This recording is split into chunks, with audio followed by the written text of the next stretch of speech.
ফের গণধর্ষণের অভিযোগ। দিল্লি লাগোয়া নয়ডার গণধর্ষণের অভিযোগে পুলিশের জালে প্রভিন্সিয়াল আর্মড কনস্টেবলারির 2 জওয়ান বা প্যাক জওয়ান। পুলিশ সূত্রে খবর, শুক্রবার রাতে নয়ডার সেক্টর 39 নম্বর থানা এলাকার একটি আবাসনে গণধর্ষণের ঘটনাটি ঘটে।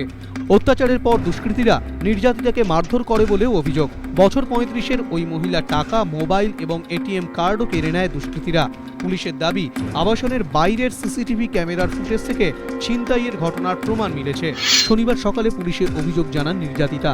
তদন্তে নেমে অভিযুক্ত 2 প্যাক জওয়ান সহ 4 জনকে গ্রেফতার করে পুলিশ। নির্যাতিতার শারীরিক অবস্থা এখন স্থিতিশীল বলে পুলিশ সূত্রে খবর। তার এক বন্ধুর খোঁজেও তল্লাশি চালাচ্ছে পুলিশ।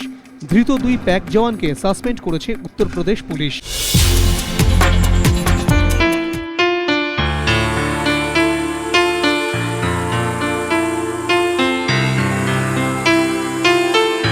ভোরের প্রথম আলোয় টাইগার হিল থেকে কাঞ্চনজঙ্ঘা দেখার লোভনীয় হাতছানি সামলানো ভার। ব্যাগ গুছিয়ে পুজোর ছুটিতে তাই অনেকেই পাহাড় ঘুরে আসার প্রস্তুতি সেরে ফেলেছিলেন। কিন্তু শান্তির পাহাড়ে হঠাৎই অশান্তির কালো মেঘ। পৃথক গোর্খাল্যান্ডের দাবিতে অব্যাহত আন্দোলন।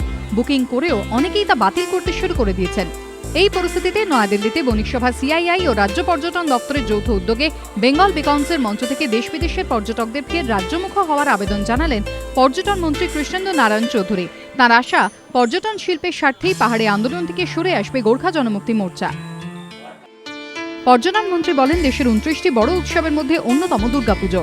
আর এই উৎসবকে ঘিরেও এবার বিশ্ব মানচিত্রে রাজ্যের পর্যটন শিল্পকে তুলে ধরতে চায় রাজ্য সরকার। তাই অনেকটা গুজরাতের ব্র্যান্ড অ্যাম্বাসাডারের মতোই ভিন রাজ্যের পর্যটকদের প্রতি মন্ত্রীর আবেদন, একবার আসুন বাংলায়। ক্ষমতায় আসার পর থেকেই বারবার রাজ্যের বিভিন্ন জায়গাকে পর্যটনের কেন্দ্রবিন্দু হিসেবে গড়ে তোলার সদিচ্ছা প্রকাশ করেছেন মুখ্যমন্ত্রী। কয়েকদিন আগে রাজ্যের ঘোষিত শিল্পনীতিতেও সেই পর্যটনের ওপর জোর দিয়েছে সরকার। মেধার আলোকেই দ্য টেলিগ্রাফ স্কুল অ্যাওয়ার্ডস অনুষ্ঠানে কুর্নিশ জানানো হলো কৃতীদের। 18 বছরে পা দিল the Telegraph School Awards for excellence.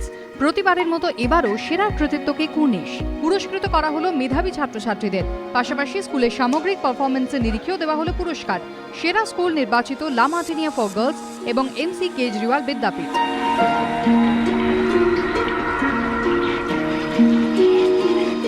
এবছর হল অফ ফেমের স্বীকৃতি দেওয়া হলো রসিনা বেওয়াকে, যিনি নিরলস প্রচেষ্টা চালান সমাজকে সচেতন করতে।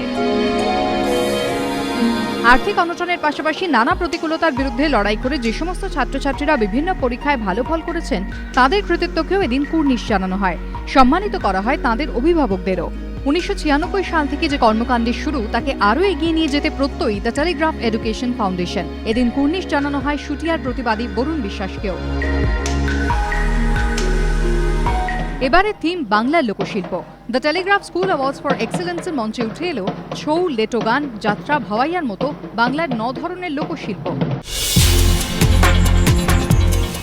করুণাময়ী থেকে সেন্ট্রাল পার্ক, ঝাঁ চকচকে সেক্টর 5-এর দোরগোড়া রাস্তা এটি। বেশিরভাগ অংশই খানাখন্দে ভরা, উধাও পিচের প্রলেপ। রাস্তা এতটাই খারাপ যে গাড়ির গতি ঘন্টায় মেরে কেটে 20 কিলোমিটার। কোথাও বড় গর্ত, কোথাও বসে গিয়েছে রাস্তা।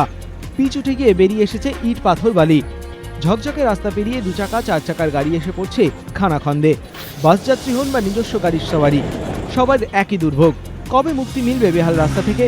শহরের অন্যান্য অংশের মতো এই প্রশ্নটাই ঘুরপাক খাচ্ছে সল্টলেকবাসীর মধ্যেও।